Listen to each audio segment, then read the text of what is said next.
essa é a nossa aula, então, de número 25. Na aula de hoje, nós faremos o nosso terceiro estudo de caso, em que faremos a análise de um planejamento composto central ortogonal com 3 fatores. Hoje é a primeira parte desse trabalho, nós vamos obter o modelo e nós vamos obter o ponto estacionário e fazer a superfície de resposta. E na próxima aula, nós iremos fazer a otimização desse trabalho.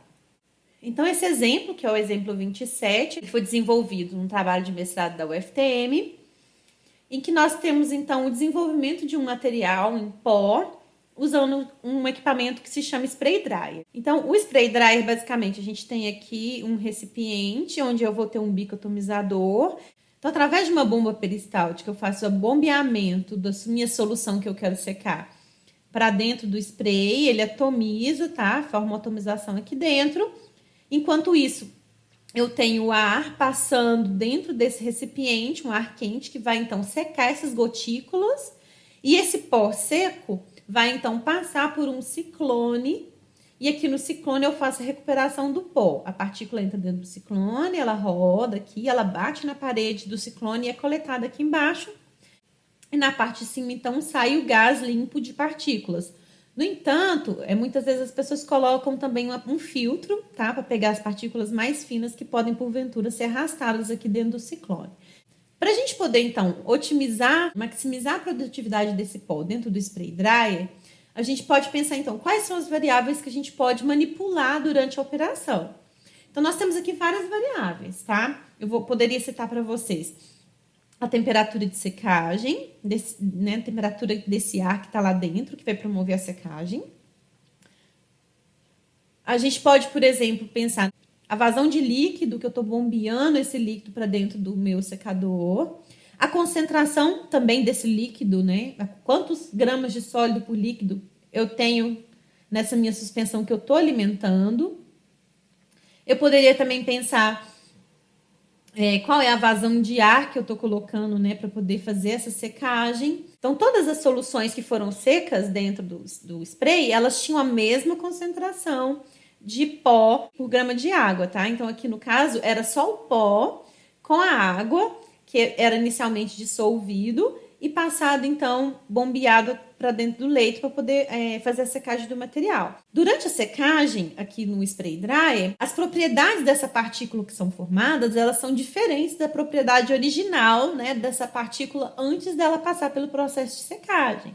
Então, muitas vezes, esse processo de secagem vai conferir para o meu material, por exemplo, alta solubilidade, que era uma das respostas que a gente queria que esse material saísse ali com uma alta solubilidade em água. Então, nós optamos por avaliar 3 variáveis, que foi a temperatura do ar. Essa temperatura variou aí de 101 até 178 graus Celsius, tá? Que é uma das faixas máximas de temperatura que o nosso equipamento consegue chegar, próximo da temperatura máxima. E a gente escolheu temperaturas acima de 100 porque são as temperaturas que já conseguem fazer a secagem, né? A evaporação da água.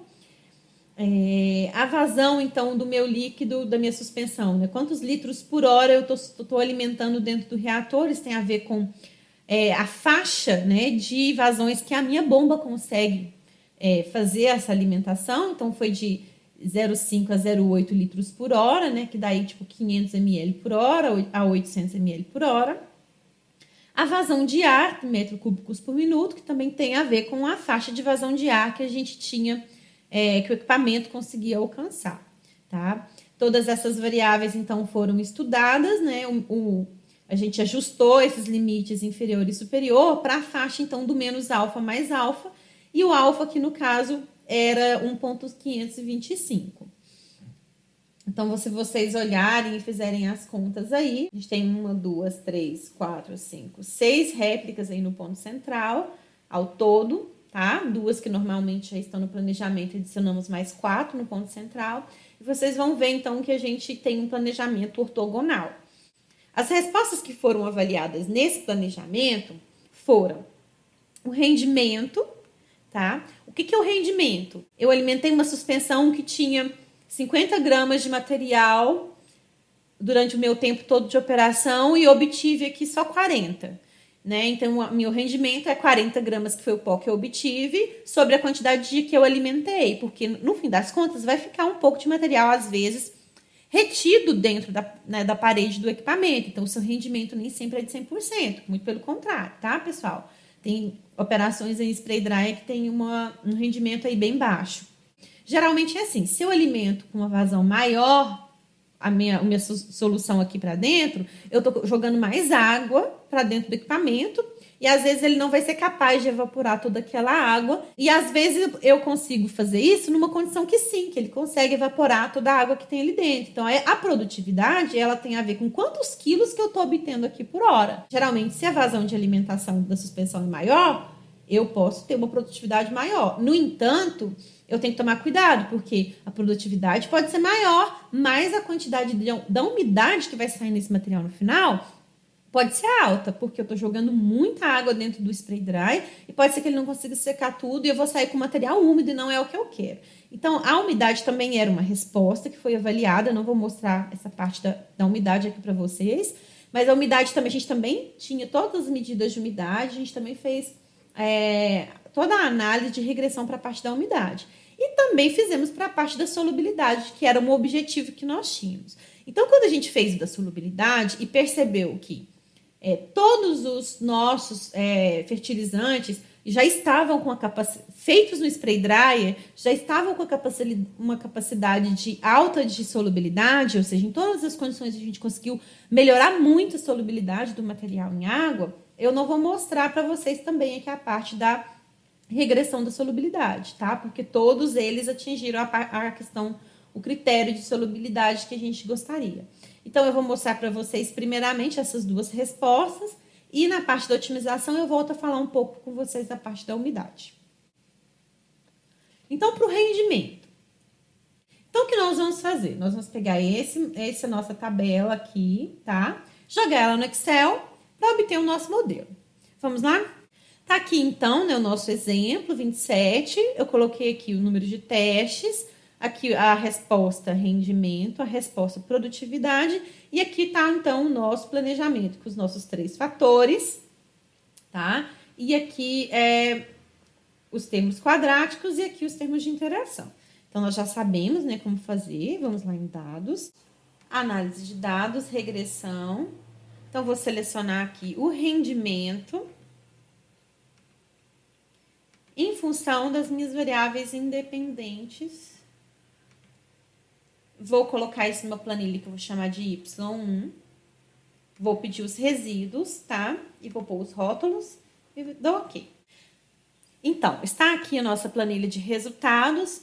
Olhando aqui o valor do R quadrado, não tá um R quadrado bom. A gente precisa... E, ó, a regressão não foi, então, significativa, tá? O que a gente pode... Mas não tá longe de ficar. Então, o que pode acontecer é que a gente pode achar, lá nos resíduos, se tem algum ponto muito fora, tá? Então, a gente pode perceber que esse aqui é o experimento que teve aí mais... Tá com um desvio maior, tá? Com erro, um resíduo maior. Então, o que a gente vai fazer? Nós vamos tirar o experimento. Pode ter sido o que aconteceu, então, algum problema, né, com esse experimento, tá? E nós vamos refazer, então, essa análise.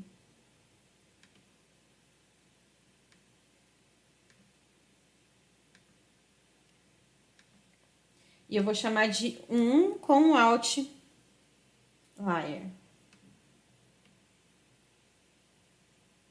Olha aí para você ver, ele não funciona se você só apagar ali, tá? Então, o que nós vamos fazer? Eu vou copiar isso aqui, tá? E vou tirar aquela linha inteira só para eu fazer a análise do rendimento, certo? Então, eu vou lá agora em dados, regressão.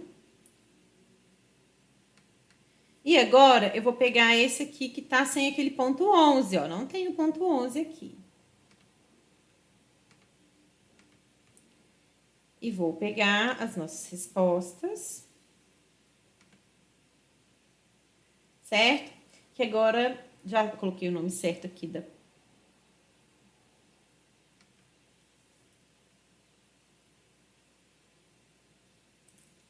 Então, tá aqui a nossa planilha. Olha para você ver. Um ponto só que a gente tirou. Já deu um ótimo R quadrado, tá? Razoável aí. Então, e que deu uma regressão aí significativa, certo? Então, nós vamos fazer o trabalho, né, dessa parte aí da produtividade dessa forma. Então, nós vamos fazer a regressão da variável rendimento, utilizando, então, aí o planejamento sem aquele experimento número 11, tá? Então, o que a gente pode ver aqui? A gente pode perceber, vamos olhar aqui no valor do P. Podemos observar que o termo quadrático da variável x3 foi aquele que menos aí influenciou. Então, a gente pode, por exemplo, para obter o modelo reduzido, a gente já pode aqui tirar essa variável que é aqui o termo quadrático, tá? Eu não vou fazer essa parte aqui com vocês, mas aí você vai tirando até ficar aí com 10% aqui, todos menores de 10%, provavelmente vai ser esse e talvez o termo quadrático do x2 que a gente vai tirar, tá? Para ter o modelo reduzido. Então, geralmente a gente põe no artigo ou no trabalho que a gente está desenvolvendo, você pode pôr o modelo completo e depois coloca o modelo na forma reduzida, mostrando só quem realmente foi aí importante, significativo no seu planejamento, tá? Mas a fins de otimização e cálculo do ponto estacionário, vamos aqui utilizar o nosso modelo completo. Então, eu preparei aqui uma planilha com o ponto estacionário da nossa resposta 1, que é o rendimento. Copiei aqueles coeficientes, tá? Coloquei eles aqui para a gente montar, então, quem é a nossa matriz B. Na diagonal, então, da matriz B, temos os termos quadráticos e aqui na parte triangular superior e inferior, a gente pega os termos de interação e divide por 2, tá? Depois disso, montamos o inverso da matriz B, que está aqui, já mostrei, vocês já sabem como fazer. Depois, colocamos o nosso vetor B aqui, que corresponde, né, a esses 3 primeiros valores de coeficiente, né, de x1, x2, x3, termos lineares. Podemos, então, calcular o nosso ponto estacionário. Ó. A gente também já sabe fazer, que é meio da multiplicação, então, da inversa de B por B. Certo? Então, de posse desse ponto estacionário, o que a gente pode perceber? Só a variável x3 é que não está dentro do nosso planejamento experimental, mas também não está tão longe, né, dos valores que foram investigados no trabalho, certo? Então, aqui a gente, então, eu peguei todos os coeficientes do nosso modelo e multipliquei pelo x1, x2, x3 no ponto estacionário, e a gente consegue, então, achar quem seria o rendimento aí pelo modelo, né, quem seria o rendimento do ponto estacionário desse trabalho. No entanto, nós ainda não sabemos, né, se esse ponto estacionário, se ele é de mínimo, se ele é de máximo, se ele é de cela, certo? Então, a gente precisa o quê? Fazer o cálculo dos autovalores, certo? Então, para a nossa resposta de rendimento, a gente obteve aqui o nosso modelo completo, tá? X1 eu tenho B e tenho a matriz B, com os termos de interação em quadrático. E nós podemos fazer, então, o cálculo do ponto estacionário, que foi aqui o que nós fizemos, tá? A gente observa que o x3 está fora da região experimental, porém próximo, certo? Podemos, então, achar as raízes características. Peguei a matriz B, diminui lambda na diagonal, faço determinante. Eu encontro, então, 3 valores aí de autovalores que a gente pode perceber, então, que eu tenho um ponto de célula. Por quê? Eu tenho 2 negativos e 1 positivo, tá? Então, a gente pode perceber aí que a variável y2, né, é a variável que está me causando aí esse ponto de célula, que no caso eu poderia ter um ponto de máximo, mas por causa da minha variável x2, eu tenho um ponto de célula. Você fala, professora, mas o ponto é de célula. Então, o que isso significa? Que eu não vou conseguir achar um valor ótimo dentro da minha região experimental usando esse conceito de derivada. Porque quando eu acho aquele ponto, eu derivo e acho um ponto de inflexão, eu achei que aquele ponto de inflexão é de célula.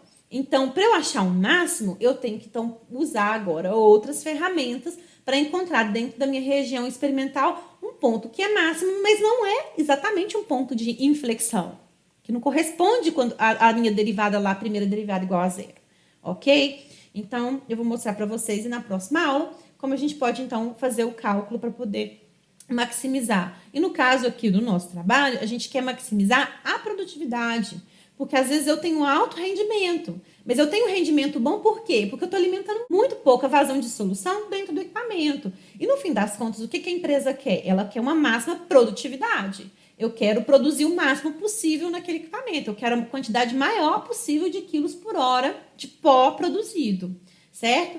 Para isso, então, nós vamos fazer essa mesma análise que nós fizemos para a variável produtividade. Então, nós vamos obter esse modelo, tá? E aí a gente pode construir o vetor B e a matriz B.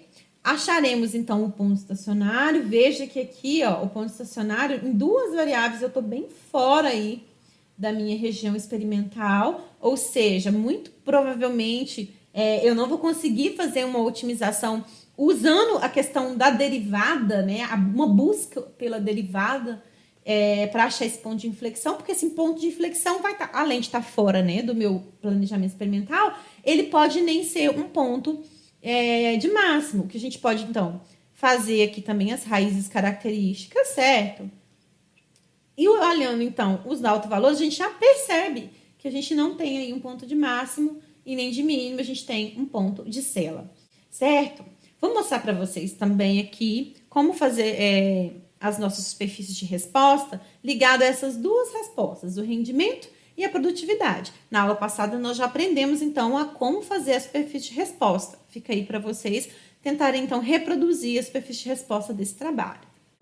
Para obter aquele modelo, né, da produtividade, a gente faz lá a regressão, tá? Com a minha resposta agora vai ser a produtividade. E eu vou ser aqui função das minhas variáveis independentes. E vou chamar, então, agora a resposta de y2. Então, aqui está a minha regressão, né, para minha resposta produtividade. Ó, o R quadrado já está um R quadrado muito bom. Eu não preciso aí fazer outlier nessa resposta produtividade. E o que a gente pode observar aqui é o termo quadrático da variável x3 não foi significativo, que tem a ver, então, com o termo quadrático da vazão de ar que eu estou alimentando no meu secador. A gente pode observar aqui no valor dos coeficientes, ó, o maior valor de coeficiente que a gente tem foi o x2, o termo linear de x2. E o que isso me diz? Ele me diz que a produtividade ela está mais ligada com quem? Exatamente com a nossa vazão de alimentação da solução dentro do equipamento. Então, o termo quadrático aqui, ó, dessa variável x1 foi significativo, tá? O termo quadrático do x2 também. E para a gente ter certeza do resto, a gente vai precisar primeiro tirar o termo de x3. O R quadrado não mudou, certo? Mas o que a gente pode observar aqui nesses valores aqui, ó? Que agora a interação x2, x3 já está significativa, mas a gente tem aí ainda a variável x3, a interação x1, x3, que podem não ser significativos. Então, eu vou tirar a interação x1, x3 e a variável x3 juntas, porque elas estão aí na mesma ordem de grandeza, tá? Ó, o R quadrado diminuiu muito pouco, tá? Tá um R quadrado ótimo ainda. E a gente pode ver aqui, então, que a gente tem um termo de x1 e x2 que a gente pode ficar aí na dúvida, né, se ele é significativo ou não. Mas, aparentemente, o termo de x1 isolado não é significativo, tá? Então, a gente também pode tirar o termo de x1. Ó, o R quadrado ainda continua na casa do 0,98, que é muito bom. Se a gente olhar aqui os valores de P, ó, a gente tem agora o quê? Que a interação x1, x2 também não é significativa, tá? Então, agora eu vou tirar a interação x1, x2. Tenho aqui, ó, o R quadrado não caiu quase nada, que significa que essa variável que eu tirei realmente não é significativa, ela não importa.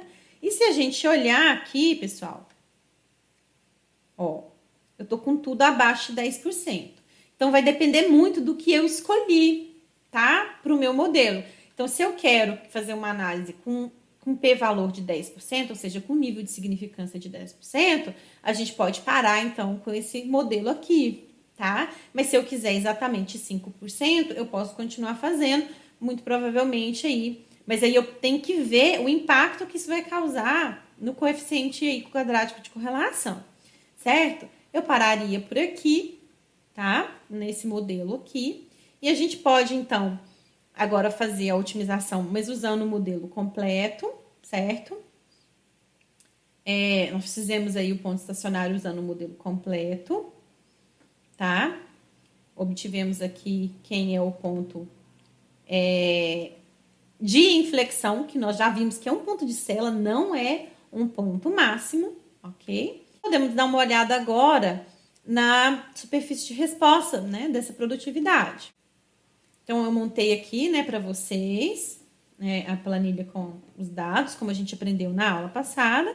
Nós podemos ver aqui, então, o nosso gráfico de contorno, tá? Eu optei por fazer o gráfico de contorno, porque quando eu fiz a superfície de resposta, não estava dando para ver exatamente onde estava a região com os maiores valores, que era o que eu mais gostaria, tá? Então, a gente pode ver, ó, que apesar dessa região aqui, onde estão os maiores valores, não ser o ponto de inflexão em si, é a região onde eu tenho as minhas maiores respostas. Então, a minha maior resposta, ela tá mais ou menos aqui, ó. Certo? Quando você substituir aqui os valores certinhos lá de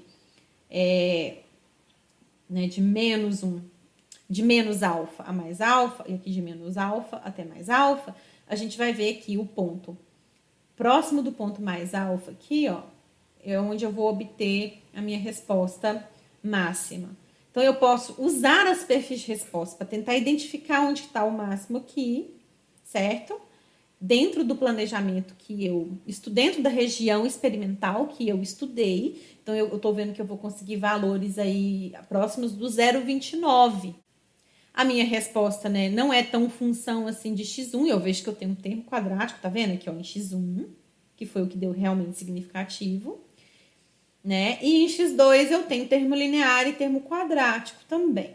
Nós não vamos fazer a identificação do ponto ótimo assim pela superfície só no olho.